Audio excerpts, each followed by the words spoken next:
అవి ఏం అసలు మాది మాకే పరిశాన్ ఉంది.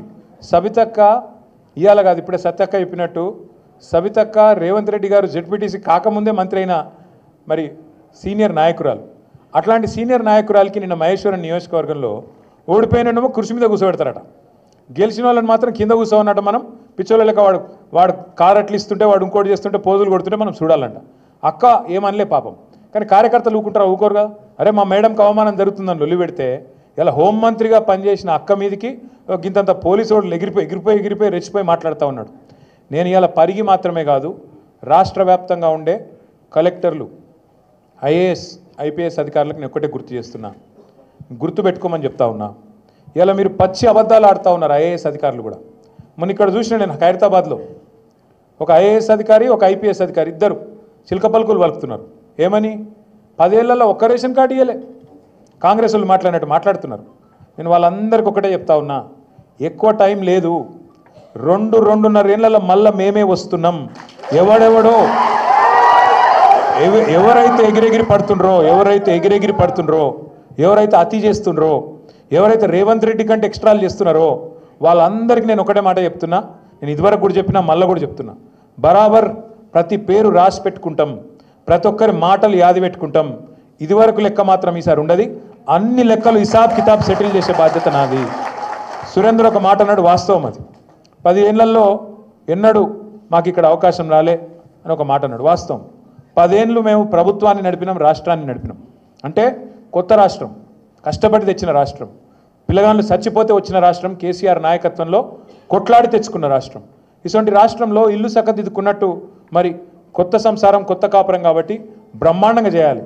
మంచిళ్ళు లేంది, పొలాలకు సాగునీళ్ళు లేంది, సంక్షేమ పథకాలేంది, పరిశ్రమలేంది, చెట్లేంది, పర్యావరణం ఏంది, ఒక్కొక్కటి తపస్సు లెక్క తీర్చుకుంటూ వచ్చినాం. ఎలా గర్వంగా చెప్పుకోవచ్చు ఏం సాధించింది తెలంగాణ 10 ఏళ్లలో అంటే. సరే మనం 1.8%తో మనం ఓడిపోవచ్చు. ఇప్పుడే మహేష్ అన్న ఒక మాట అన్నాడు, కొత్తగా గిన్ని గ్రామ పంచాయతీలు చేసినాం, గిన్ని తాండా పంచాయతీలు చేసినామని. ఎప్పటి నుంచో చెప్తున్నారు కాంగ్రెస్ వాళ్ళు, 78కి వెళ్ళి తాండాలు పంచాయతీలు చేస్తామని. చేసిర్రా? మళ్ళీ కేసీఆర్ వచ్చినాకనే బ్రహ్మాండంగా ఇవాళ 3400 తాండాలు, పల్లెలు, పంచాయతీలను చేసుకున్నాం. అట్లాగే కొత్త మండలాలు చేసుకున్నాం. మీ మహమ్మదాబాద్ కూడా అయింది కదా, చౌడాపూర్ అయింది, మహమ్మదాబాద్ అయిందా లేదా? రెవెన్యూ డివిజన్లు చేసుకున్నాం, కొత్తగా జిల్లాలు చేసుకున్నాం. వికారాబాద్ జిల్లా కావాలని ఎప్పటి నుంచి ఉండే మీకు కళ? ఇవాళ ఇక్కడికి వచ్చినాం, చాలా దూరం వచ్చినాం అంటున్నారు. ఒకప్పుడు రంగారెడ్డి కలెక్టరేట్ ఎక్కడుండే? హైదరాబాద్లో లగ్డికాపుల్లు ఉండే. మరి ఇవాళ ఏడుంది మీ కలెక్టరేటు? వికారాబాద్లో మీ కూతవేటు దూరంలో ఉన్నది. అంటే ఇవన్నీ కేసీఆర్ చేయలేదా? చేసుడే కాదు, స్వయంగా ఈరోజున్న మంత్రి కోమటిరెడ్డి వెంకటరెడ్డి చెప్పిండు, మన కలెక్టరేట్లు ఉన్నట్టు కొన్ని రాష్ట్రాల సెక్రటేరియట్లు కూడా ఉన్నాయని చెప్పి నేను చెప్పుడు కాదు, స్వయంగా ఇయ్యాలున్న మంత్రి కోమటిరెడ్డి వెంకటరెడ్డి భువనగిరిలో చెప్పినాడు. అద్భుతంగా కొత్త పంచాయతీలు, కొత్త తాండాలు, కొత్త మండలాలు, కొత్త రెవెన్యూ డివిజన్లు, కొత్త కలెక్టరేట్లు, ఐఏఎస్ ఐపీఎస్ అధికారులు మీకు అందుబాటులో, మీరు యాడిగో 100 కిలోమీటర్లు పోయే అక్కర లేకుండా మీ గడప ముంగటికి పాలన తెచ్చిన నాయకుడు కేసీఆర్ గారు. అది మాత్రమే కాదు, ప్రతి గ్రామంలో భారతదేశంలో ఎక్కడ కూడా లేదు ఇవాళ మన దగ్గర ఉన్న పరిస్థితి.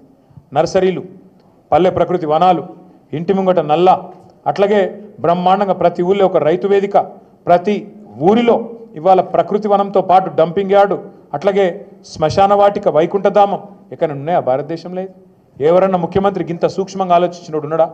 పల్లె ప్రగతి, పట్టణ ప్రగతి ఇంత పెద్ద ఎత్తున ఆలోచించి ఇవాళ ఈ వర్గం ఆ వర్గం అని కాదు, రైతులు కడుపులో పెట్టుకుని చూసుకున్నారు కేసీఆర్ గారు. 24 గంటలు కరెంటు వ్యవసాయానికి ఉచితంగా ఇచ్చిన ముఖ్యమంత్రి భారతదేశంలో ఎవరైనా ఉన్నారా స్వాతంత్రం వచ్చినాక? ఒక్కడు కేసీఆర్. 73,000 కోట్ల రూపాయలు రైతుల ఖాతాల్లో 11 విడతల్లో జమ చేసిన నాయకులు ఇంకెవరైనా ఉన్నారా భారతదేశంలో ఇప్పటి వరకు? కేసీఆర్ తప్ప. మరి నేను అడుగుతా ఉన్నా, ఇవాళ తప్పెవరిది?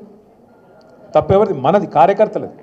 సార్ పనిచేసిండు, కానీ ప్రజలకు అర్థమయ్యేటట్టు చెప్పుట్లో మనం ఫెయిల్ అయినాం, మనం విఫలమైనాం. ప్రజలకు మనం చెప్పుకోలే, వికారాబాద్ జిల్లా చేసినామని చెప్పుకోలే, బ్రహ్మాండంగా కొత్త పంచాయతీలు చేసినామని చెప్పుకోలే, తాండాలకు మరి ఇవాళ 6-10% రిజర్వేషన్ గిరిజనులకు పెరిగిందని మనమే చెప్పుకోలే. ఏ రకంగా ఇవాళ తెలంగాణలో 10 ఏళ్లలోనే ఎన్ని విషయాల్లో మనం ముంగటికి పోయినామో చెప్పుకోలేకపోయినాం. అవతలోడు ఏం చేసిండు, దాన్ని అండగా పెట్టుకుని మనం చెప్పుకోలే. అవతలోడు వచ్చి ఆశ చూపెట్టిండు. కేసీఆర్ 2,000 ఇస్తుండా, నేను 4,000 ఇస్తా. కేసీఆర్ లగ్గానికి 1,00,000 రూపాయలు ఇస్తుండా, నేను మీదికెళ్ళి తులం బంగారం ఇస్తా.